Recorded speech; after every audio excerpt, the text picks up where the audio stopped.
আসসালামু আলাইকুম ওয়া রাহমাতুল্লাহ। আল্লাহ মহান, তিনি মানুষকে অতি ভালোবেসে সৃষ্টি করেছেন।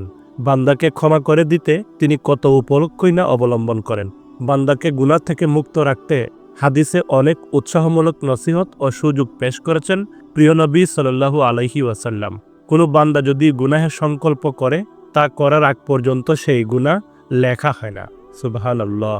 বরং আল্লাহ তাআলা গুনাহের সংকল্প করার গুনাহ ততক্ষণ লেখেন না যতক্ষণ না তা করা হয়। এমনকি আল্লাহ তাআলা সেই গুনাহ ক্ষমা করে দেন। সুবহানাল্লাহি ওয়া বিহামদি। হাদিসে এসেছে, হযরত আবু হুরায়রা রাদিয়াল্লাহু আনহু বর্ণনা করেন, রাসূল সাল্লাল্লাহু আলাইহি ওয়াসাল্লাম বলেছেন, আমার বরকতে আল্লাহ তাআলা আমার উম্মতের অন্তরে উদিত সব ধরনের ওয়াসওয়াসা, পাপের ভাব ও চেতনা এর সমস্ত গুনাহ ক্ষমা করে দিয়েছেন। সুবহানাল্লাহ।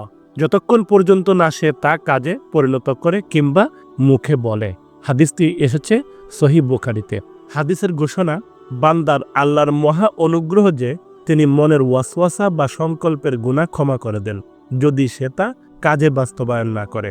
যেহেতু মনের অজান্তে ঘটে যাওয়া ওয়াসওয়াসা বা সংকল্পের সব গুনাহ মহান আল্লাহ নিজ অনুগ্রহে ক্ষমা করে দেন, সুতরাং আমাদের সকলেরই উচিত প্রতিদিন আল্লাহর কাছে বেশি বেশি তাওবা ইস্তেগফার করা। প্রিয় দর্শক, গুনাহ থেকে মুক্তি লাভে ছোট্ট একটি তাওবা বা ইস্তেগফার হলো, আল্লাহুম্মা ইন্নাকা আফুউন তুহিব্বুল আফওয়া ফাফু আন্নি। অর্থাৎ, হে আল্লাহ, আপনি ক্ষমাশীল, ক্ষমা করতে ভালোবাসেন, অতএব আমাকে ক্ষমা করে দিন। মুসনাদে আহমদ, ইবনে মাজাহ, তিরমিজি এবং মিশকাত শরীফে এই হাদিসটি এসেছে। এছাড়া গুনাহ থেকে মাফ পাওয়ার জন্য আরও কিছু দোয়া রয়েছে, যেমন রব্বিক ফির ওয়ারহাম ওয়া আনতা খৈরুর রাহিমিন। অর্থাৎ, হে আমার প্রভু, আমাকে ক্ষমা করুন এবং আমার উপর রহম করুন, আপনিই তো সর্বশ্রেষ্ঠ রহমকারী। সূরা মুমিনুন আয়াত 118। রব্বানা আমান্না ফাগফির লানা ওয়ারহামনা ওয়া আনতা খৈরুর রাহিমিন।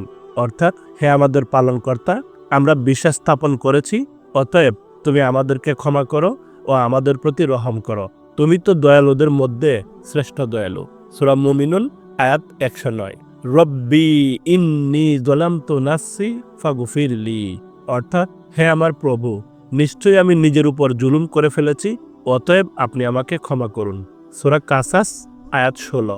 মহান আল্লাহ তাআলা আমাদেরকে হাদিসের উপর যথাযথ আমল করে যাবতীয় গুনাহের কাজ, এমনকি চিন্তা চেতনা বা শয়তানের ওয়াসওয়াসা থেকে মুক্ত থাকার তৌফিক দান করুন।